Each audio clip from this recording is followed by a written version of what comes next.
Mid here at Stonehouse Lavender again. Welcome back. Do us a big favor. Click on the subscribe button right here. Subscribe to our video series and you'll get all the latest updates whenever we release more tips. We're going to start doing this series on a weekly basis. After a year of weddings, we've learned a lot. We get a lot of frequently asked questions, and now we can share those with everybody. As you're planning your wedding and your event, follow along. We've got a lot to share. This is where it gets fun. Tip number 1, make sure you read your contract. Don't act like it's buying a car where you just sign all the papers that they tell you to sign. Make sure you read the contract and you understand what the expectations are. And that goes for any of your vendors. Whether it's your photographer, you understand what the expectations are for the photographer, or your expectations for the caterer. We've had people come in where the food wasn't exactly what they thought it was and they were disappointed. We've had folks come in and upset with the quality and the timeline of the photographer's return of work because they didn't read the contract. So what we're telling you is make sure you read the contractor. From a venue perspective, boy, is that valuable. That is really important to us. We want to make sure that everybody's aware of everything expected ahead of time so that when they walk in the door, there's no surprises and everybody's happy. All right, tip number 2. People never drink as much as you expect. We've had a number of weddings here at the venue where people bring at least a couple kegs for 150 to 175 guests. And you know what? They've never tapped that second keg. So everybody loves a great party. Don't get me wrong. It's awesome. You want to have a wonderful time. You always want to have more than enough so you don't run out. But what I can say is that most guests actually plan to leave a little bit earlier than you're expecting them to. Everybody's exhausted by the end of the night. So don't spend the money. Save a little bit of extra money. Put it towards something else in your budget. If you're trying to cut budgets a little bit, buy 1 keg instead of 2. You won't be disappointed. Tip 3. How long should a wedding reception be? We get that question all the time. People are asking us, they're not sure how to plan their day. Number 1, if you have a wedding planner, a good wedding planner is really going to be able to kind of give you a good estimate. Some people like to save a little bit of money, maybe not have a planner until the day of, maybe more of a day of coordinator, which means you need to set up your schedule ahead of time. How long should a reception be? We have found that 5 to 6 hours from the time of the ceremony till the time that the event is over is more than ample amount of time. People are exhausted. We had one ceremony, I don't even think it was 8 minutes. It was so awesome. The guests loved it. But some people like to have some more artistic pieces in the wedding. So it just depends on what you're looking for. Most of the time, most weddings at our venue are hosted between 2:30 and 4 p.m. The wedding usually lasts approximately a half hour. I would definitely recommend 5 to 6 hours for the wedding and the reception. That gives you time for a half hour for the ceremony, an hour for pictures, an hour to eat dinner, and then from that point on, you get to celebrate.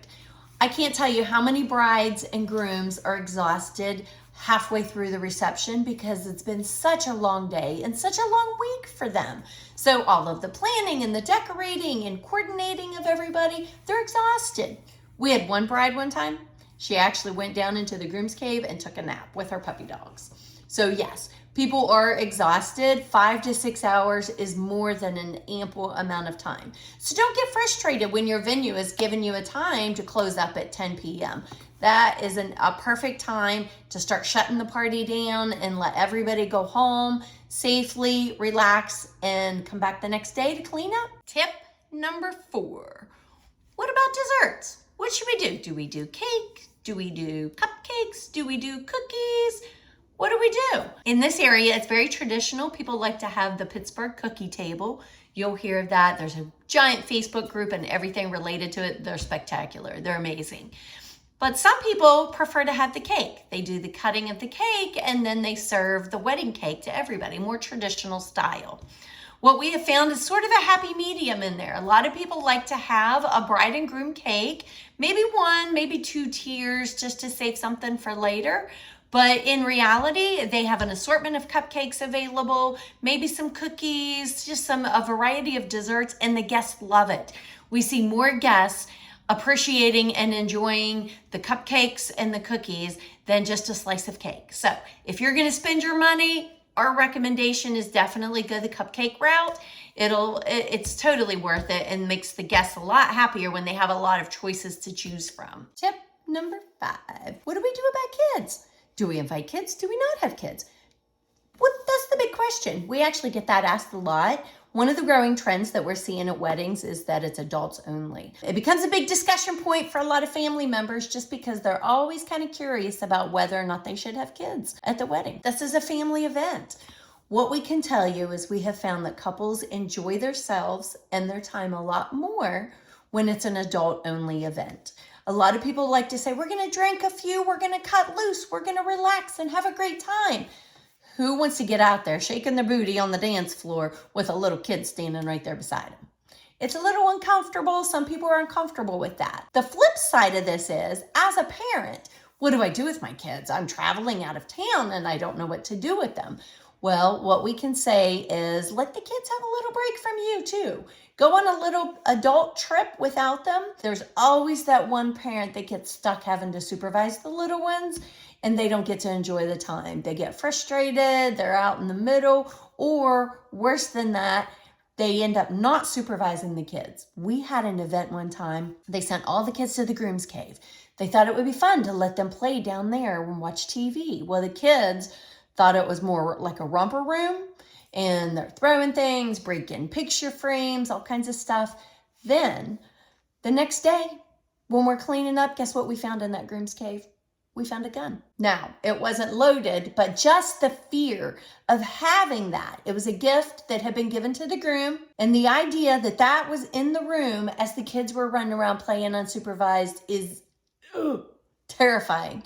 So, highly recommend, if you're not going to be supervising the kids, don't rely on someone else to do it for you. Just don't bring your kids. Let them have a night off from mom and dad and cut loose. Enjoy, have a few drinks, and relax for the evening. It really kind of depends upon what kind of atmosphere you're wanting to create with your wedding.